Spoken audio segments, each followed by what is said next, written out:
주시는 말씀은 하박국 3장 16절부터 19절 말씀입니다. 제가 봉독해 드리겠습니다. 내가 들었으므로 내 창자가 흔들렸고 그 목소리로 말미암아 내 입술이 떨렸도다. 무리가 우리를 치러 올라오는 환난 날을 내가 기다림으로 썩이는 것이 내 뼈에 들어왔으며 내 몸은 내 처소에서 떨리는도다. 비록 무화과 나무가 무성하지 못하며 포도나무에 열매가 없으며 감람나무에 소출이 없으며 밭에 먹을 것이 없으며 우리의 양이 없으며 외양간에 소가 없을지라도 나는 여호와로 말미암아 즐거워하며 나의 구원의 하나님으로 말미암아 기뻐하리로다.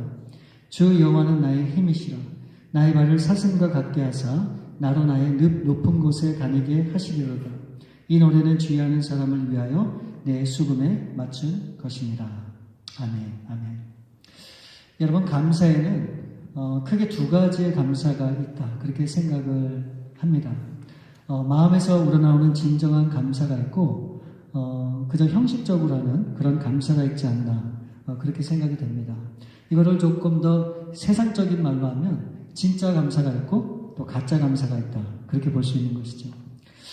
제가 지금까지 미국 생활을 이렇게 하다 보니까 가장 많이 들은 말이 아마 감사라고 하는 말이 아닐까 하는 그런 생각이 들어요. 뭐 슈퍼마켓을 가나 또 어디 식당을 가나 어디를 가든 항상 사람들이 입버릇처럼 얘기하는 게 뭡니까? 땡큐, 감사하다라고 하는 것이죠.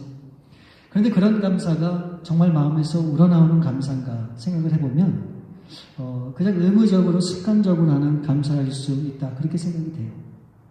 우리도 그럴 때가 있잖아요. 하나님 앞에 기도할 때 하나님 감사합니다 하는데 그 마음속에서 우러나는 정말 진정한 감사가 아니라 그냥 형식적으로 그냥 나도 모르게 나오는 그런 감사의 기도를 할 때가 사실 얼마나 많은지 모르겠어요. 여러분, 우리가 감사헌금을 드릴 때 감사헌금에 이름을 적는 것은 쉽지만 그 감사한 내용을 적으라 그러면 우리는 망설이게 돼요. 그리고 생각하게 됩니다. 과연 하나님이 나에게 주신 진정한 감사가 무엇이 있을까 고민하게 되고 그것을 깊게 생각해 보기 때문에 그렇습니다. 그렇다 그러면 여러분, 마음에서 우러나는 진정한 감사는 무엇일까요? 바로 그것은 감사할 수 없는 상황에서 하나님 앞에 드려지는 감사가 그게 진짜 감사다, 그렇게 우리는 생각할 수 있습니다. 제가 이렇게 얘기하면 아마 여러분들이 저에게 반문을 하실 거예요.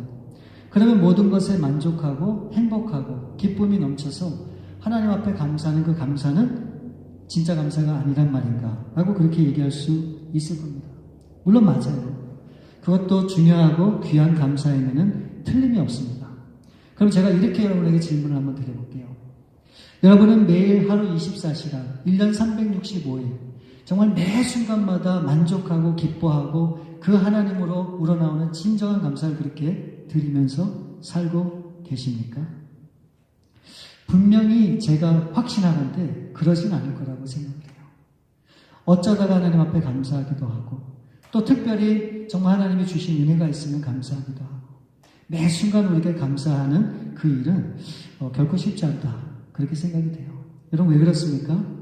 그게 당연한 거예요. 이 세상이 악하기 때문이에요. 그렇기 때문에 더더욱 이 세상은 우리 그리스도인들에 대해서 분명히 관대하지 않을 거다, 그렇게 생각이 들어요. 왜 그렇습니까? 이 세상의 모든 것을 주관하는 악한 년이 우리를 절대 그런 삶으로 내버려 두지 않기 때문에 그렇죠. 그렇기 때문에 감사할 처지가 안 되고 형편이 안 되고 그런 상황이 안 되는데도 불구하고 하나님 앞에 진정 감사할 수 있다면 그 감사의 의미가 여러분 얼마나 크겠습니까? 오늘 본문에 나오는 이 하박국 선지자를 보면 그의 삶이 어떠한지를 우리가 잘 확인해 볼 수 있죠. 오늘 본문 말씀 16절 말씀에 보시면 내가 들었으므로, 16절 장면을 넘겨주세요. 내가 들었으므로 내 창자가 흔들렸고 그 목소리로 말미암아 내 입술이 떨렸도다. 무리가 우리를 치러 올라오는 환난 날을 내가 기다림으로 썩이는 것이 내 뼈에 들어왔으며 내 몸은 내 처소에서 떨리는도다. 여러분이 말씀해 보면 하박국이 뭐라고 고백을 합니까? 내 창자가 흔들릴 정도로, 내 뼈가 썩을 정도로 큰 고민과 두려움이 이 하박국 선지자에게 찾아왔다는 거예요. 그 두려움은 무엇일까? 바로 그것은 바벨론이 앞으로 침공할 것이다 라고 하는 그런 하나님의 말씀 때문에 그래요. 이 말은 지금은 어떨지 모르지만 앞으로 엄청난 시련과 환란이 우리 가운데 찾아온다라고 하는 것을 이 하박국 선지자가 느끼고 있는 겁니다. 바로 이 말은 하나님께서 이 하박국 선지자를 통해서 이제 곧 바벨론을 사용해서 이 범죄한 유다 민족들을 온전히 심판하시고 이제 모든 것들을 하나님이 이제 그 하나님의 심판의 도구로 이제 그들을 책망하신다라고 하는 그런 메시지가 담겨져 있는 거예요. 그렇기 때문에 자신의 나라도 민족도 고향도 내 사랑하는 내 백성들도 이제는 하나님의 그 진노 앞에 그런 엄청난 환란을 당할 수밖에 없다라고 하는 사실을 이 하박국 선지자가 하나님의 그 말씀을 듣고 나서 마음에 너무 괴로운 거예요. 여러분 생각해 보세요. 지금은 멀쩡한 것 같지만 앞으로 우리 모든 가족들과 내 사랑하는 사람들이 어마어마하게 큰 시련을 겪는다라고 하는 얘기를 하나님께 들으면 여러분 어떤 마음이겠어요? 바로 하박국 선지자의 심정이 그랬다는 거예요. 그러니까 당시 이 하나님의 심판을 앞둔 이 유다의 상황은 어떤가? 너무너무 이 하박국 선지자가 잘 기록하고 있어요. 하박국서 1장 2절부터 4절 말씀에 보면 여호와여 내가 부르짖어도 주께서 듣지 아니하시니 어느 때까지이리까? 내가 강포로 말미암아 외쳐도 주께서 구원하지 아니하시나이다. 어찌하여 내게 죄악을 보게 하시며 폐역을 눈으로 보게 하시나이까? 겁탈과 강포가 내 앞에 있고 변론과 분쟁이 일어났나이다. 이러므로 율법이 해이하고 정의가 전혀 시행되지 못하오니 이는 악인이 의인을 에워쌌으므로 정의가 굳게 행하여 짐이니이다. 그러니까 당시 이 유대 사회는 강포와 폐역과 겁탈과 변론과 분쟁 등 온갖 죄악이 가득했다고 얘기하고 있어요. 또 그뿐만이 아니라 율법이 해이지고 공의가 시행되지 못하는 그런 사회가 되었다라고 이 하박국 선지자가 보고 있는 거예요. 그러니까 온갖 부조리와 부정부패가 판을 치는 하나님의 공의가 땅에 떨어진 그런 시대에 직면해 있는 것이 바로 이 하박국 선지자가 서 있는 그 시대의 그 상황이라는 거예요. 그러니까 전쟁의 위협과 이 부패한 세상의 소용돌이 속에 이 하박국 선지자가 지금 하나님 앞에 있는 겁니다. 저는 이 말씀을 준비하면서 이 하박국 선지자 때의 그 상황이 오늘 우리가 살아가는 이 시대의 상황과 너무너무도 흡사하다라고 하는 생각이 들었어요. 여러분 세상 사람들이 어떻게 생각할지 모르지만 우리는 돌아가는 이 세상을 바라보면서 우리는 어떻게 생각을 해야 될까요? 세상이 악하니까 그럴 수 있겠다. 내 주위에 있는 사람들이 악한 사람이기 때문에 이런 일이 있을 수 있겠다. 여러분 그렇게 생각해서는 안 돼요. 우리는 이런 세상과 이런 사회를 보면서 하박국 선지자가 가졌던 그런 마음을 가져야 돼요. 지금은 이 세상이 이렇게 혼란스러운 가운데 분명히 하나님의 심판이 임할 텐데 그때를 우리는 바라보면서 안타까운 심정으로 이 세상과 사람들을 향해서 우리는 울부짖는 그런 통회하는 그런 마음이 우리 가운데 있어야 되는 거예요. 여러분 죽은 사람들은 감각이 없습니다. 여러분 살아있다고 하는 건 뭐예요? 느끼는 거거든요. 이 세상을 바라보면서 내가 아무런 느낌을 가질 수 없다. 그거는 우리가 잘못된 거예요. 왜요? 하나님은 우리뿐만이 아니고 온 세상을 다스리고 이 온 세상을 향한 하나님의 분명한 뜻이 있고 그 가운데로 하나님이 이끌어가고 있는 거예요. 그런데 이 죄악을 보면서도 우리가 아무런 느낌이 없다. 그럼 우리가 잘못된 거지. 왜요? 우리는 세상의 소금이고 빛이라고 주님께서 말씀을 하셨기 때문에 그래요. 그래서 세상을 바라보면서 우리는 정말로 통회하는 심정과 안타까운 심정으로 이 세상을 향해서 중보하고 그 가운데서 하나님이 우리에게 허락하신 사명이 무엇인지 내가 감당해야 될 일이 무엇인지를 우리는 분명히 고백할 수 있어야 돼요. 여러분 이런 참담한 상황 속에서 하박국 선지자가 결국 어떤 고백을 합니까?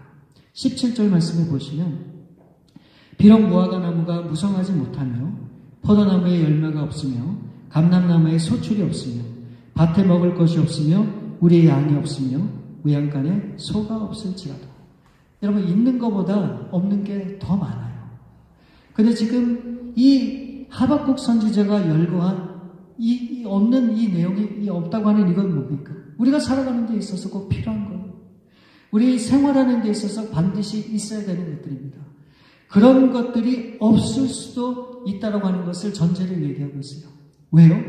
환난 때문에 우리가 정말 어려움을 당하고 고통을 당하기 때문에 우리에게 있는 것조차 다 없어질 수 있다고 하는 그런 전제로 이 하박국 선지자가 얘기하고 있는 거예요.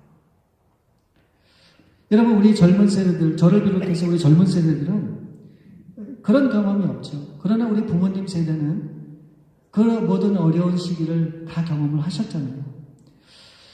그렇기 때문에 분명히 실감을 하실 텐데 오늘날 우리의 삶은 이와는 정반대죠.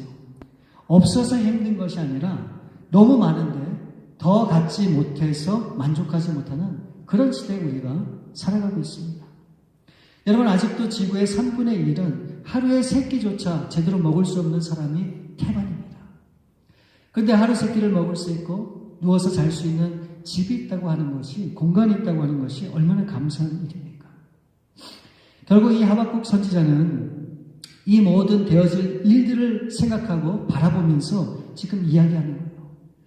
우리 눈에는 이 모든 것들이 절망으로 보일 수밖에 없다는 거예요. 그러나 이 하박국 시대는 없어서 절망이지만 오늘 우리 시대는 사실 너무 많이 가져서 그래서 이기적이기에 절망할 수밖에 없죠. 그래서 사람들은 조금만 힘들고 불편하고 어렵고 또 고통에 따르면 이를 극복하지 못하고 쉽게 포기하는, 낙담하는 그런 삶을 우리가 볼 때가 사실 얼마나 많습니까? 그런데 이 하박국 선지자는 이런 앞으로 다가올 환난과 절망 가운데서 이렇게 고백을 하는 거예요. 18절 말씀을 보면 나는 여호와로 말미암아 즐거워하며 나의 구원의 하나님으로 말미암아 기뻐하리로다.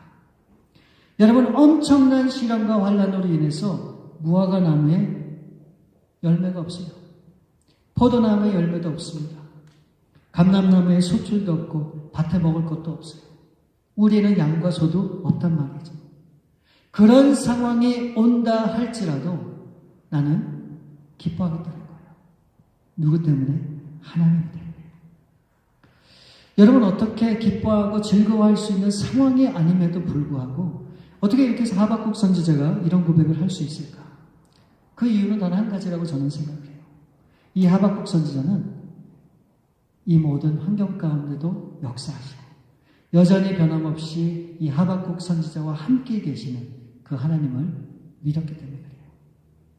현실은 암담하고 두렵기만 하고 고민은 되지만 결국은 이 모든 상황을 이끌어 가시는 분이 우리 하나님이라고 하는 사실을 이 하박국 선지자는 분명히 믿었어요. 그렇기 때문에 근심이 찾아오고 걱정이 찾아와도 그 모든 것을 다 물리치고 이제 결단을 하는 거예요. 그럼에도 불구하고 우리 하나님이 나와 함께 계시기 때문에 그분으로 인해서 내가 기뻐하고 즐거워하는거라.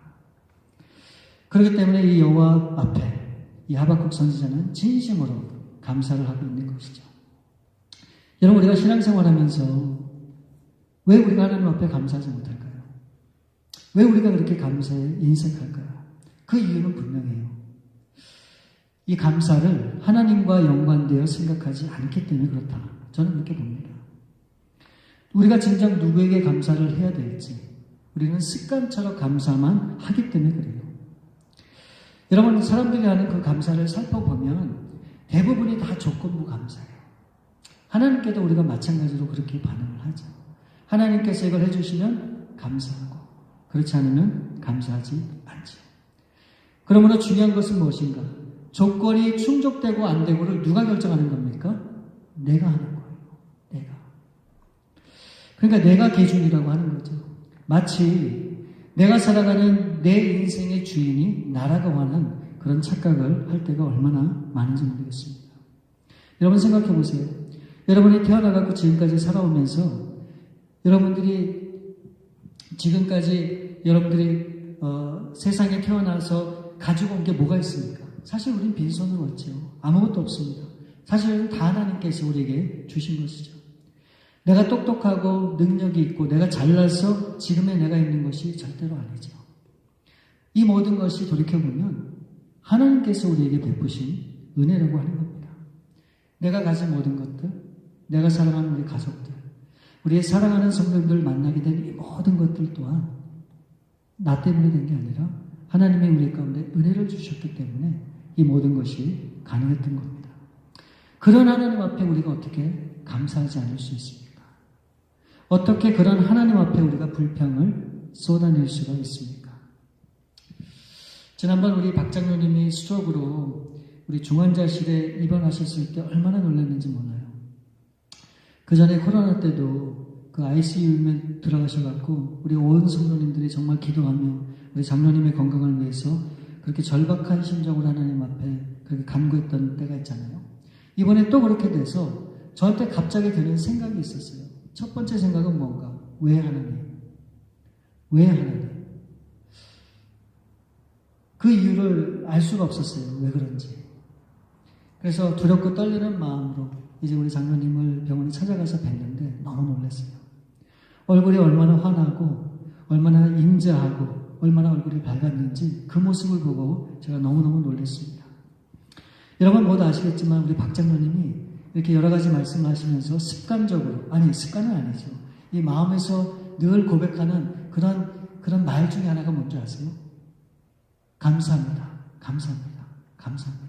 감사하다는 말씀을 그렇게 우리 장로님이 많이 하시는 그 모습을 우리가 다 알잖아요. 그래서 제가 그때 분명히 보았어요. 여러분 감사한 마음을 가지고 있으면 어떤 상황에도 우리가 진실로 하나님 앞에 기뻐할 수 있다라고 하는 그런 사실을 제가 분명히 깨달았습니다. 이 하박국 선지자는 당시 이 상황과 현실이 어두웠지만 그럼에도 불구하고 정말로 감사로 반응을 했습니다. 근데 여러분 우리가 형편이 조금 나아지면 감사할지 몰라도 어려운 가운데 감사한다고 하는 것이 사실은 쉽지 않죠. 우리 하나님이 그걸 너무너무 잘 아세요. 우리가 얼마나 약한지 나약한지 또 욕심이 많은지 이기적인지 그래서 정말 감사할 수 없는 그런 존재가 우리 인간이라고 하는 것을 우리 하나님이 너무너무 잘 아세요. 그래서 하나님이 어떻게 하셨는가? 이 감사를 의무적으로 하도록 우리 가운데 허락하셨어요. 그게 무슨 말이냐면 여러분 성경에 보시면 하나님께서 이 감사를 얘기할 때 감사했으면 좋겠다. 감사하도록 노력해라. 그렇게 말씀하신 적이 단 한 번도 없어요. 하나님께서 감사에 대해서 말씀을 하실 때는 명령을 하세요. 감사하라. 감사는 자가 되라. 범사에 감사하라. 일방적으로 하나님이 그렇게 우리 가운데 말씀한 사실을 우리는 꼭 기억을 해야 돼요. 그리고 이것뿐만이 아니에요. 이 감사를 몸에 배게 하기 위해서 우리 하나님이 어떻게 하셨는가? 하나님께서 모든 이스라엘 백성들에게 반드시 지켜야 될 세 가지 절기를 주셨어요. 그 첫 번째가 6월절이고요.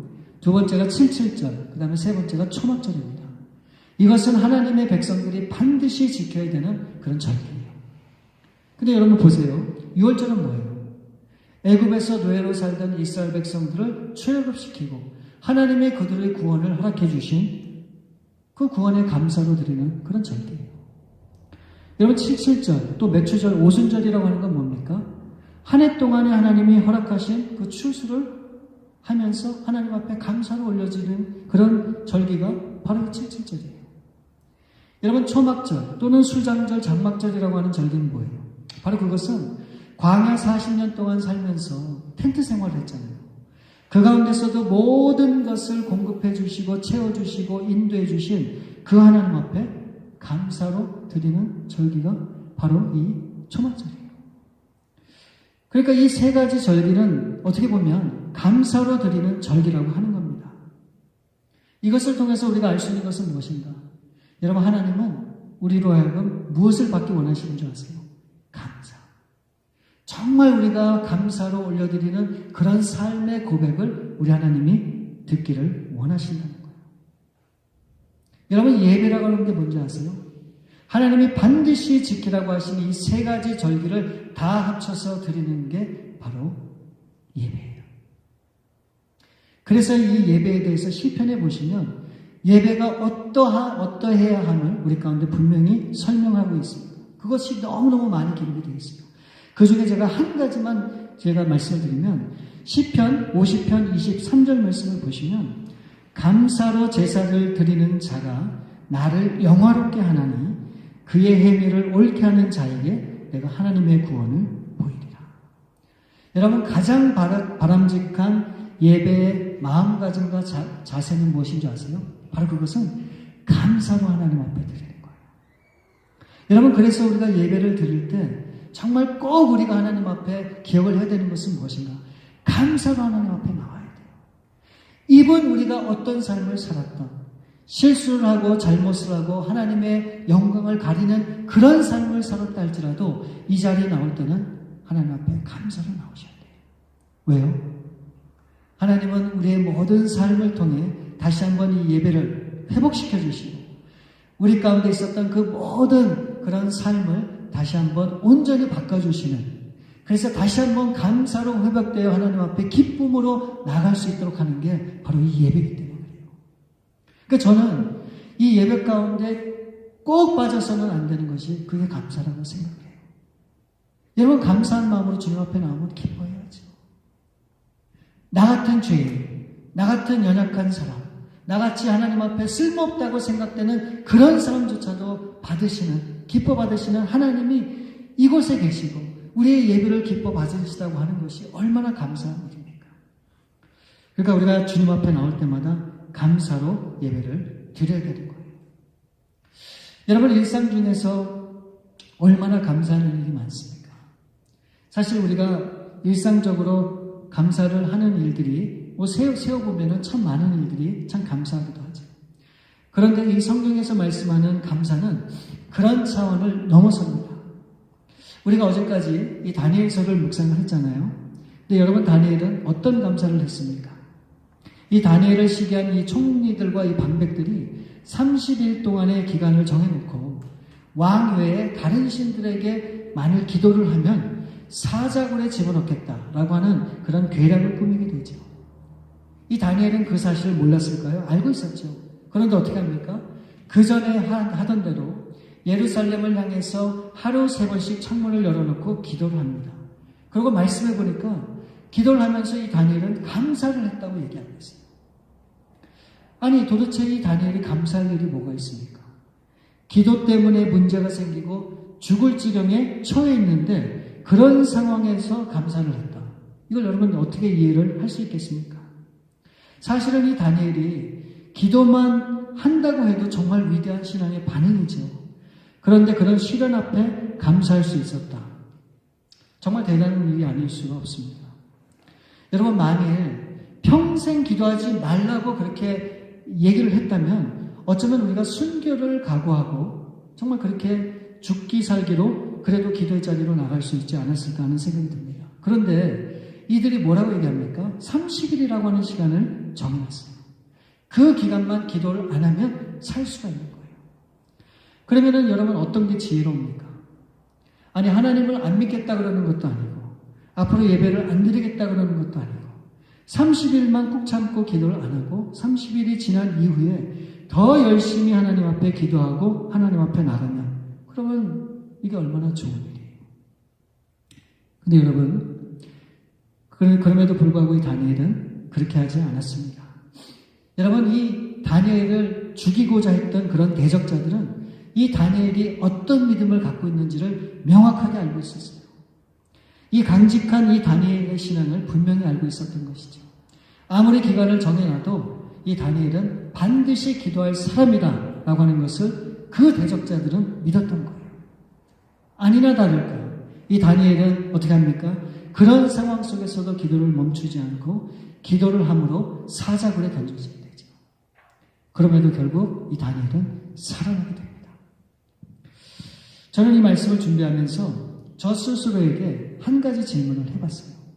만일 내가 그와 같은 상황에 처해 있다면, 아니, 내가 가지고 있는 모든 것이 다 없어지고 사라진다 할지라도 과연 하박국처럼 나는 여호와 하나님으로 기뻐하고 즐거워할 수 있을까? 솔직히 아직은 그와 같은 상황이 저 가운데 주어지지 않았기 때문에 제가 뭐라고 장담할 수가 없어요. 뭐라고 정확하게 대답하기가 쉽지 않습니다. 그러나 여러분, 꼭 한 가지는 우리가 기억하면 좋을 것 같아요.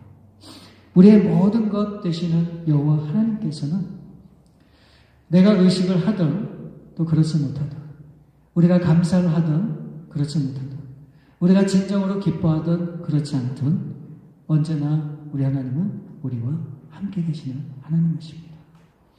단 한 번도 우리 하나님은 저와 여러분에 대해서 마음이 바뀐 적이 없으세요. 우리를 처음부터 사랑하셨고 지금도 사랑하시고 앞으로도 사랑하실 것이다 라고 하는 그 마음에는 조금의 흔들림도 없다고 하는 거예요. 하박국 선지자는 그 사실을 분명히 믿었어요. 그리고 그 사실을 분명히 깨달았어요. 그렇기 때문에 앞으로 엄청나게 닥칠 환란이 있고 그로 인해서 무화과 나무에 열매가 없고 포도나무에 열매가 없고 밭에 아무것도 없고 양 우리에 또 소 우리에 아무것도 없다 할지라도 그럼에도 불구하고 하나님 앞에 나는 감사합니다. 그런 결단을 할 수 있었던 겁니다. 여러분, 우리는 어쩌면 이 하박국보다도 더 많은 것을 소유하고 더 많은 것을 누리면서 우리는 그렇게 살아가고 있는지 몰라요. 그럼에도 우리는 만족하지 못하고 그것으로 기뻐하지 못하고 감사하지 못할 때가 사실 얼마나 많습니까? 오늘 이 말씀을 통해서 우리가 다시 한번 하나님 앞에 결단하면 좋을 것 같아요. 하나님, 내가 지금은 넉넉하고 충족한 그런 만족한 삶을 살지만 혹시라도 앞으로 우리 가운데 어려움이 찾아오고 어떤 시련이 찾아오고 그래서 내가 정말 고통 가운데 있을 수밖에 없는 그런 환경이 주어진다 할지라도 하나님, 내가 끝까지 우리 하나님을 의지하기 원합니다. 또 그 하나님을 향한 내 마음이 변치 않기를 원합니다. 그럼에도 불구하고 끝까지 하나님을 사랑하겠습니다. 라고 하는 그런 결단이 우리 가운데 있었으면 좋겠어요. 이제 한 해를 마무리하고 이제 얼마 안 있으면 내년도를 시작하는데 정말 내년도에 우리 가운데 어떤 일이 펼쳐질지 아무도 몰라요. 내년도는 올해보다도 더 어렵다고 하는 얘기가 많이 참 들리고 있습니다. 여러분, 그럼에도 불구하고 이 하박국이 가졌던 그런 믿음과 신앙을 통해서 우리가 더욱더 하나님을 의지하고 바라봄으로 우리 주어진 상황에 흔들리지 않고 끝까지 믿음 위에 서서 우리 하나님 앞에 감사로 반응하는 저와 여러분들 될 수 있기를 우리 주님의 이름으로 축원을 드립니다. 우리 시간에 이 말씀을 기억하면서 우리 하나님 앞에 결단하는 그런 시간을 갖길 원합니다. 여러분, 하박국 선지자가 그와 같은 어려움 속에서도 이와 같은 결단을 할 수 있었던 동기는 무엇인가? 바로 그것은 하나님 때문이에요. 여러분, 그 하나님은 지금 우리와 함께 계시고 우리를 통해서 우리의 삶을 이끌어 가시는 그런 하나님이십니다. 여러분, 그런 하나님이 우리와 함께 계시는데 무엇이 두려워요? 무엇이 고민이 됩니까? 여러분 마음속을 힘들게 하고 어렵게 하는 그런 일이 있다면 모든 것을 다 내려놓고 내가 이것 때문에 참 어려워하고 힘들고 이것 때문에 내가 어쩔 줄 몰라 하는 그런 상황이 있다 할지라도 내가 기꺼이 주님으로 인해서 만족하고 기뻐하며 그것조차 주님 내가 내려놓겠습니다. 그런 마음의 결단을 가지고 우리 주님 앞에 나아가시는 여러분들 될 수 있기를 바랍니다. 우리 시간에 함께 우리 말씀을 기억하면서 같이 기도하겠습니다. 우리 아버지 하나님 감사합니다. 우리에게 참 좋은 것 많은 것을 하게 해주시고 우리로 하여금 그 많은 것들을 누리며 기뻐하고 행복하고 만족한 삶을 살 수 있도록 도와주신 주님. 그럼에도 불구하고 내가 더 가지지 못하고 더 누리지 못하는 것 때문에 하나님 앞에 불평을 쏟아내고 만족하지 못했던 그런 우리의 모습이 있음을 주님 앞에 고백합니다. 아버지 하나님, 하박국 선지자는 그 유다 민족이 앞으로 하나님 앞에 받을 그 심판을 바라보면서 너무너무 안타까운 심정과 그런 마음으로 하나님 앞에 어쩔 줄 모르고 그렇게 두려워하고 낭만 가운데 절망 가운데 있었지만 그럼에도 불구하고 하나님 한 번 바라보며 이 모든 것들을 내려놓고 정말로 주님 안에서 기뻐하고 즐거워하고자 했던 그런 하박국 선지자의 모습을 봅니다. 하나님, 우리도 하박국 선지자와 같은 그런 신앙과 또 삶을 살 수 있기를 원합니다. 어떤 이 세상의 물결이 우리 가운데 넘친다 할지라도 그 가운데서도 정말 웃을 수 있고 기뻐할 수 있고 만족할 수 있는 그런 신앙의 삶을 도와주시고 그래서 그 하나님이 주시는 놀라운 평안과 기쁨으로 하나님 오늘도 감사하며 나가는 우리 성도의 삶이 될 수 있기를 원합니다. 하나님, 우리가 코로나를 겪으면서 경제적으로 여러 가지 어렵고 힘든 그런 상황들도 있고 우리의 주위에 아픈 분들도 참으로 많습니다. 하나님, 모든 것들이 보면 참 안타까운 일이고 슬픈 일이지만 그럼에도 불구하고 여전히 우리 하나님의 소망이 되시기에 그 하나님을 인해서 기뻐하는 우리의 삶들 우리 참으로 좋으신 아버지 감사합니다. 오늘 이 하박국 선지자가 고백했던 자신이 가진 모든 것들이 다 사라지고 없다 할지라도 나는 여호와로 인하여 기뻐하고 즐거워하겠다 라고 하는 그런 하박국의 고백이 우리 삶의 고백이 될 수 있기를 원합니다. 하나님, 우리는 너무 많이 가져서 고민하고 또 너무 많이 있어서 근심하는 그런 삶을 살고 있습니다. 하나님, 우리가 가진 이 모든 것들이 없어지고 사라진다 할지라도 결코 주님으로 인해서 더욱더 기뻐하고 감사하는 우리 모두의 삶이 될 수 있기를 간절히 바라고 원합니다. 우리 사랑하는 성도님들, 우리 하박국 선지자 같은 이런 신앙과 믿음을 가지고 이 어두운 세계, 또 이 어두운 세상, 이 세상의 악한 영이 끊임없이 우리를 유혹하고 넘어뜨리는 이러한 세상 가운데서도 참 기쁨이 주님으로부터 옴을 기억하면서 그 주님 앞에 우리의 삶이 온전히 드려지는 귀한 삶이 될 수 있도록 우리 주님 함께해 주옵소서. 날마다 이 감사가 넘치고 기쁨이 넘치고 그 주님으로 즐거워하는 그런 복된 삶을 살아가는 우리 모든 성도들 다 될 수 있도록 하나님 함께하여 주시옵소서. 모든 것을 우리 주 앞에 감사를 드리옵고 우리 거룩하신 주 예수 그리스도 이름으로 기도를 올리옵나이다. 아멘.